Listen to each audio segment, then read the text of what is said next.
Hello friends, मैं Ranjit GS आज तक में आपका स्वागत करता हूं। दोस्तों, बीएसएससी सीजीएल 3 की वैकेंसी का आप लंबे समय से इंतज़ार कर रहे हैं और अब बीएसएससी के द्वारा सुगबुगाहट दिखाई गई है इस वैकेंसी के नोटिफिकेशन के बारे में। तो डेफिनेट रूप से अब हम लोगों को भी तैयारी में जुड़ जाना चाहिए, जी जान से जुड़ जाना चाहिए, क्योंकि वैकेंसी आ जाने के बाद कम समय मिलता है और इतने कम समय में तैयारी हो पाना संभव नहीं है। तो अभी से अगर तैयारी में हम लोग जुड़ जाएंगे तो डेफिनेटली बीएसएससी सीजीएल में 3 में हम लोग एक सीट पक्का कर पाएंगे। तो अभी से तैयारी में जुटे और कैसे तैयारी करना है, किन किन सब्जेक्ट्स पर फोकस करना है, कौन से बुक्स पढ़नी है, हमारी स्ट्रैटेजी क्या होना चाहिए, एग्जाम का पैटर्न क्या है, पूरे विस्तार से इस वीडियो में मैं बताने वाला हूं। तो ये वीडियो काफ़ी महत्वपूर्ण होने वाला है, वीडियो को अंत तक देखें। अगर हमारे चैनल पे नए हैं तो इसे सब्सक्राइब कर ले और बेल आइकन का बटन जरूर दबाएं, ताकि जब भी मैं वीडियो बनाऊं उसका नोटिफिकेशन सबसे पहले आपको मिल सके।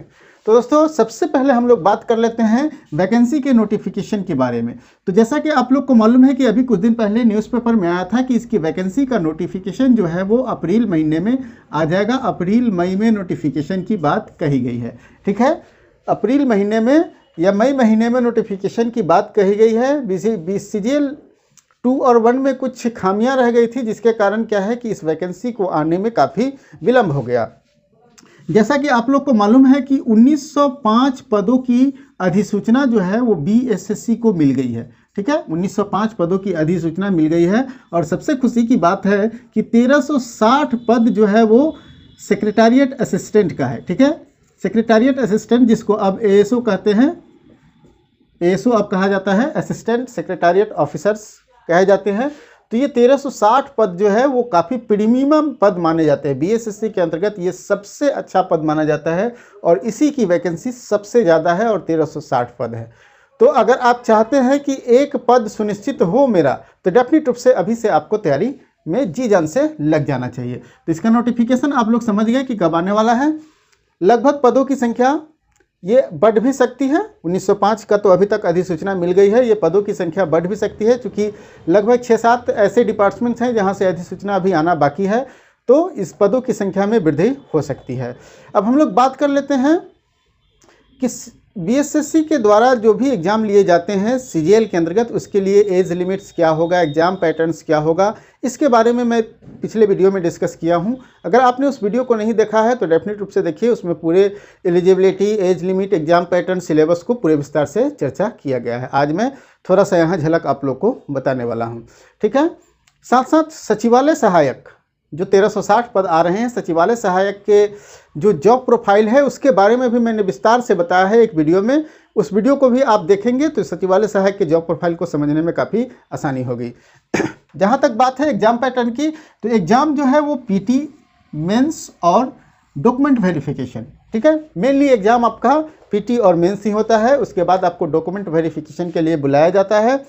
पीटी और मेंस ये दोनों एग्जाम जो है वो दोनों एग्जाम का नेचर होता है ऑब्जेक्टिव, ठीक है। ये दोनों एग्जाम ऑब्जेक्टिव ही होते हैं। पीटी एग्जाम का जो सिलेबस है लगभग वही सिलेबस मेंस एग्जाम में ही है, लेकिन थोड़ा सा डिफरेंस यह है कि उसमें आपको एक हिंदी, सामान्य हिंदी की परीक्षा अलग से देनी होती है। बाकी पीटी और मेंस एग्जाम का सिलेबस लगभग इक्वल है, ठीक है। तो पीटी और मेंस, उसके बाद डॉक्यूमेंट वेरिफिकेशन हो जाएगा। आपको पीटी और मेंस दोनों में, जहाँ तक हम लोग अभी पीटी का डिस्कस कर रहे हैं, तो पीटी में 150 प्रश्न पूछे जाते हैं। कितने? 150 प्रश्न पूछे जाते हैं और प्रत्येक प्रश्न जो होता है वो 4 अंक का होता है। मतलब कुल जो है वो 600 मार्क्स का प्रश्न पूछा जाता है, ठीक है। 600 नंबर के प्रश्न पूछे जाते हैं और आपको इन प्रश्नों को सॉल्व करने के लिए 2 घंटे 15 मिनट का समय दिया जाता है। 150 प्रश्नों को सॉल्व करना है आपको, आपके पास कितने का समय है? 2 घंटे 15 मिनट का समय दिया जाता है। और दोस्तों, यहाँ सबसे ध्यान देने जो बात यह है कि आपको इसमें निगेटिव मार्किंग भी है, ठीक है। एक प्रश्न अगर आपका गलत होता है तो 1 सही अंक कट जाएंगे आपके। जैसे एक प्रश्न, मतलब इससे यह स्पष्ट होगा कि अगर आप 4 प्रश्न गलती कर देते हैं तो एक प्रश्न का जो मार्क्स है, मतलब 4 मार्क्स वो कट जाएंगे, ठीक है, सही में से कट जाएंगे। दूसरी बात यह है कि ये जो एग्ज़ाम होता है वो ओपन बुक सिस्टम के अंतर्गत होता है। मतलब आपको बुक ले जाने की इजाज़त होती है एग्ज़ाम में। आप चाहे तो 3 खंड हैं, ठीक है, तीनों खंड का एक एक बुक आप ले जा सकते हैं। लेकिन दोस्तों, ये ध्यान देने वाली बात है कि ये सिर्फ कहने के लिए है ओपन बुक सिस्टम, लेकिन इसमें आपको कोई विशेष फ़ायदा नहीं होने वाला है, क्योंकि आपको टेक्स्ट बुक ले जाने की इजाज़त है। आप कोई भी गाइड नहीं ले जा सकते हैं। जैसे अगर आप चाहें कि लुसेंट हम ले जाएं तो ये संभव नहीं, लुसेंट आप नहीं ले जा सकते हैं, ठीक है। आप गाइड में जैसे एनसीईआरटी की बुक्स हो गई वो ले जा सकते हैं, या फिर आप चाहें तो बीटीबीसी की बुक, जैसे बिहार सरकार के जो बुक्स होते हैं बीटीबीसी की बुक्स, उसको ले जा सकते हैं। आप टेक्स्ट बुक ही अलाउड है, आपको नोटबुक कोई नहीं ले जा सकते हैं। तो ये ओपन बुक पॉलिसी सिर्फ कहने की बात है, मेनली जो है वो आपको अपने मेरिट पर ही आपका रिजल्ट आएगा। आप ओपन बुक पॉलिसी से 1-2% बहुत हो गया, उससे ज़्यादा आप नहीं सॉल्व कर पाएंगे। तो आपके अंदर एबिलिटी होना चाहिए ताकि आप रिजल्ट दे सके। तो इसके लिए आपको अभी से तैयारी में जुटना होगा।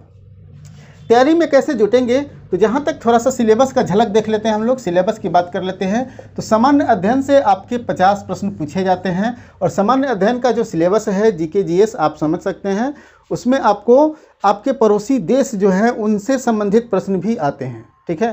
पड़ोसी देश से संबंधित प्रश्न आते हैं। उसके बाद सामान्य अध्ययन के अंतर्गत जो है हिस्ट्री, ज्योग्राफी, पॉलिटी, ठीक है, पॉलिटी, इकोनॉमिक्स, इन सभी से प्रश्न आते हैं। करंट अफेयर्स से प्रश्न आते हैं, ठीक है। तो सामान्य अध्ययन का क्षेत्र जो है वो बड़ा है, और इससे 50 अंक के प्रश्न आते हैं, 50 क्वेश्चन आते हैं, 50 क्वेश्चन आते हैं, मतलब ये 200 नंबर के प्रश्न हो गए, ठीक है। 50 क्वेश्चन आते हैं इससे, और इसमें आपको पढ़ना है हिस्ट्री, ज्योग्राफी, पॉलिटी, ठीक है, इकोनॉमिक्स के अलावा करंट अफेयर्स, ये सभी आपको इसी में पढ़ना है सामान्य अध्ययन के अंतर्गत, और इससे आपके 50 प्रश्न आ जाएंगे। दूसरा जो खंड है इसमें विज्ञान और मैथ्स को एक साथ रखा गया है। विज्ञान और मैथ्स दोनों मिला के 50 मार्क्स के 50 प्रश्न पूछे जाते हैं। यहाँ मार्क्स लिखा गया, क्वेश्चन होना चाहिए, इससे 50 क्वेश्चन आएंगे, ठीक है। 50 क्वेश्चन आ जाते हैं विज्ञान और मैथ्स से। अगर इसे 25-25 प्रश्न में बांट दे तो 25 प्रश्न साइंस के रहेंगे और 25 प्रश्न मैथ के रहेंगे। वहीं पे रीजनिंग की बात करें तो रीजनिंग सबसे बड़ा एरिया है, और यहाँ से 50 क्वेश्चन आते हैं। तो अगर आप तैयारी करना चाहते हैं, बढ़िया से तैयारी करना चाहते हैं, तो बढ़िया बुक भी होना चाहिए, बुक का कलेक्शन होना चाहिए। बुक के कलेक्शन का मैं अपने डिस्क्रिप्शन में लिंक दे दूंगा, वहाँ से आप चाहे तो ऑनलाइन बुक भी खरीद सकते हैं। तो जहाँ तक बात है सामान्य अध्ययन के लिए आपको ज़्यादा बुक की ज़रूरत नहीं है। बहुत लोग कहेंगे आपको कि एनसीईआरटी पढ़ लो, लुसेंट पढ़ लो, ये पढ़ लो, वो पढ़ लो। आपको कुछ नहीं पढ़ना है, बस मात्र एक किताब पढ़नी है, और वो है क्राउन पब्लिकेशन का सामान्य ज्ञान, क्राउन जीके जो आता है हिंदी। अगर आप हिंदी में है तो हिंदी वाले ले लीजिए, इंग्लिश में है तो इंग्लिश वाले ले लीजिए। बस एक मात्र बुक पढ़ना है, इसी में आपका सामान्य अध्ययन के अंतर्गत जो भी चीज़ें आती हैं वो आपको कवर हो जाएगा, ठीक है। तो 50 प्रश्न हैं, उससे आपका ये क्राउन अगर कवर कर लेते हैं तो हो जाएगा। जहाँ तक विज्ञान और मैथ्स की बात है तो विज्ञान के लिए आप एसपीडी का साइंस ले सकते हैं, एसपीडी का साइंस ले लीजिए, या फिर आप लुसेंट का साइंस ले लीजिए। लुसेंट का साइंस थोड़ा मोटा हो जाएगा, आप चाहे तो एसपीडी का साइंस ले लीजिए। मैथ्स के लिए आपको आरएस अग्रवाल बनाना पड़ेगा, ठीक है। आरएस अग्रवाल का मैथ्स और रीजनिंग, ये दोनों आरएस अग्रवाल का ही आपको बनाना पड़ेगा। और जहाँ तक बात है कि अब आपके पास बुक भी अवेलेबल हो गया कि आपको बुक मात्र 3 बुक पढ़ना है, क्राउन पढ़ना है, साइंस के लिए एसपीडी पढ़ना है, और आरएस अग्रवाल पढ़ना है मैथ रीजनिंग के लिए। तो अगर ये 3 से 4 बुक है, बस 3 से 4 बुक है, इसी 3 से 4 बुक को अगर आप पढ़ जाते हैं तो डेफिनेट रूप से आपका रिजल्ट हो जाएगा, आपको कोई नहीं रोक पाएगा। अब क्या करना है, सबसे पहले आपको प्रीवियस ईयर के प्रश्न जो हैं उसको एनालाइज करना चाहिए, उसको देखना चाहिए। मैं प्रीवियस ईयर के प्रश्नों का वीडियो बहुत जल्द आप लोगों को दूंगा, ताकि आप एनालाइज कर पाए कि कहाँ से प्रश्न आ रहे हैं, कैसे प्रश्न आ रहे हैं, ठीक है। तो ये प्रीवियस ईयर के प्रश्न आपको एनालाइज करना है, ठीक है। दूसरा प्रैक्टिस सेट, तो प्रैक्टिस सेट आप जितना ज़्यादा से ज़्यादा बनाएंगे आपके रिजल्ट के चांसेस उतने अधिक हो जाएंगे, ठीक है। इसलिए एकदम कंप्लीटली आपको प्रैक्टिस सेट पर फोकस करना है। और प्रैक्टिस सेट मैं कहता हूं कि नोटिफिकेशन आने तक आप कम से कम 20 प्रैक्टिस सेट बना ले, ठीक है। तो प्रैक्टिस पर फोकस करना है। अब आपको क्या करना है, पढ़ना कैसे है, कैसे आप तैयारी करें। तो पढ़ना कैसे है, इसके लिए आप थोड़ा सा ध्यान देंगे कि आपको करंट अफेयर्स डेली पढ़ना है, ठीक है। करंट अफेयर्स डेली पढ़ना है। और दोस्तों आपको मैं बताना भूल ही गया कि जीके जीएस में आपको बिहार जीके भी पढ़ना होगा। और बिहार जीके के लिए बिहार जीके का कोई एक सामान्य सा बुक ले लेंगे, इम्तियाज़ अहमद का ऑब्जेक्टिव ले लेंगे, उतना काफ़ी है, उसी से आपका बिहार का प्रश्न आ जाएगा। या फिर अगर आप चाहते हैं कि बिहार को अच्छे से पढ़े तो केबीसी नैनो का समग्र बिहार आता है, वो भी ले सकते हैं, या फिर लुसेंट का बिहार आता है। ये तीनों में से कोई एक किताब ले लेंगे, आपका बिहार कंप्लीट हो जाएगा। उससे ध्यान देने वाली बात है कि अगर मैथ्स और रीजनिंग पर जो फोकस कर देगा उसी का रिजल्ट होगा, क्योंकि मैथ्स और रीजनिंग से प्रश्न आने वाले हैं 75। ठीक है, तो 75 मतलब आधे प्रश्न जो है आपको मैथ्स रीजनिंग से आने वाले हैं, आधे प्रश्न आपको जीएस से आने वाले हैं। ठीक है, तो आधे प्रश्न मैथ रीजनिंग है, और मैथ रीजनिंग में ऐसी संभावनाएं होती है कि आप 75 प्रश्न अगर पूछे जाते हैं तो आप उसमें 70 से 72 प्रश्नों को सॉल्व करने और सही करने और एक्यूरेसी करने का मद्दा रखते हैं। उतना प्रश्न होता भी है, लोग करता भी है। ठीक है, तो यही 75 आपको रिजल्ट दिलाएगा। ठीक है, ये अगर आप 75 करके जाते हैं तो डेफिनेट रूप से आपका रिजल्ट होगा। और 75 के साथ साथ आप क्राउन जीके को पढ़ेंगे तो डेफिनेटली वहाँ से उस 75 से आप जैसे साइंस अगर जोड़ दे उसमें, तो उस 75 से आप डेफिनेट रूप से 45 से 50 प्रश्न करने की स्थिति में होंगे। और जब आप इतने प्रश्न कर लेंगे, 100 प्रश्न अगर कर लेते हैं, तो आपका रिजल्ट कोई नहीं रोकेगा, आपका रिजल्ट श्योर होगा। ठीक है, तो मैथ्स और रीजनिंग के लिए आपको डेली प्रैक्टिस करना होगा, और इसके लिए कम से कम 4 घंटे का समय आपको डेली देना होगा मैथ रीजनिंग पर। ठीक है, 4 घंटे का समय आपको देना पड़ेगा जीएस पर, जिसमें से आप 3 घंटे का समय दे देंगे आप क्राउन को पढ़ने में, या जीके जो भी जीके है उसको पढ़ने में। 1 घंटे का समय आपको दे देना है करंट अफेयर्स को पढ़ने में। ठीक है, 1 घंटे का समय करंट अफेयर्स को। अगर 8 घंटे से ज़्यादा का समय है तो आप 1 से 1.5 घंटे का समय आपको बिहार के प्रश्नों को सॉल्व करने और पढ़ने पर दे देंगे। अगर आप 10 घंटे पढ़ लेते हैं तो डेली एक प्रैक्टिस सेट जरूर बनाएंगे।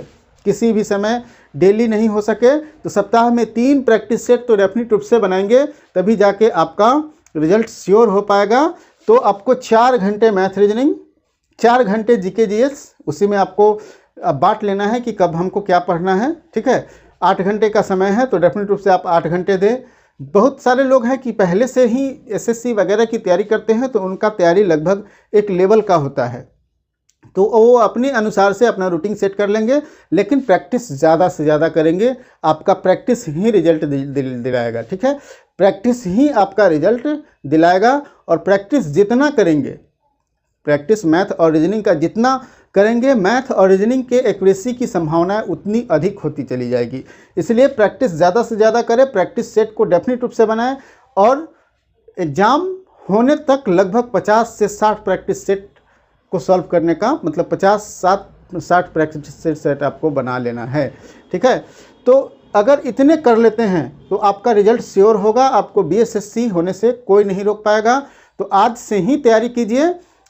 आप लोग ये सोच रहे होंगे कि बड़ी लंबे समय से ऐसा चल रहा है कि वैकेंसी अगले महीने आ जाएंगे, फिर उस महीने आ जाएंगे, फिर उस महीने आ जाएंगे। तो दोस्तों मैं आपको बता दूं कि वैकेंसी तो आएगी ही। ठीक है, ये श्योर है कि वैकेंसी आएगी ही। अगर आप अपनी तैयारी में नहीं रहेंगे तो वैकेंसी आएगी भी, कंप्लीट भी होगी और छूट जाएंगे आप।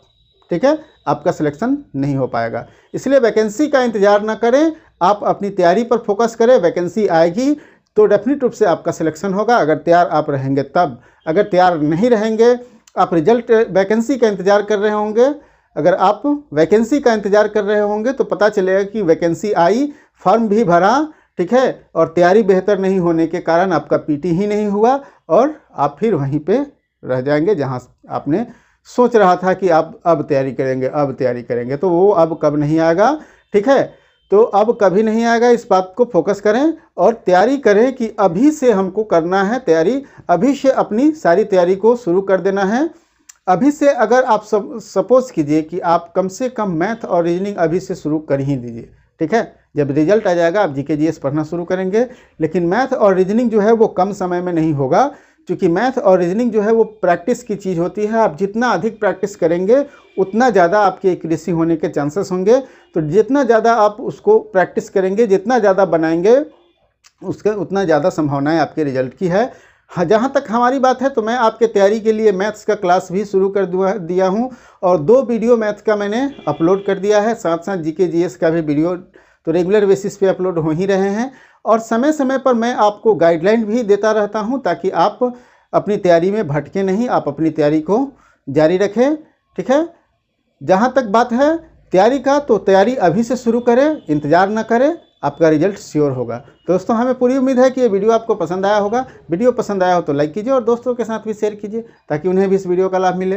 फिर मिलते हैं हम लोग अगले वीडियो में एक नए टॉपिक के साथ।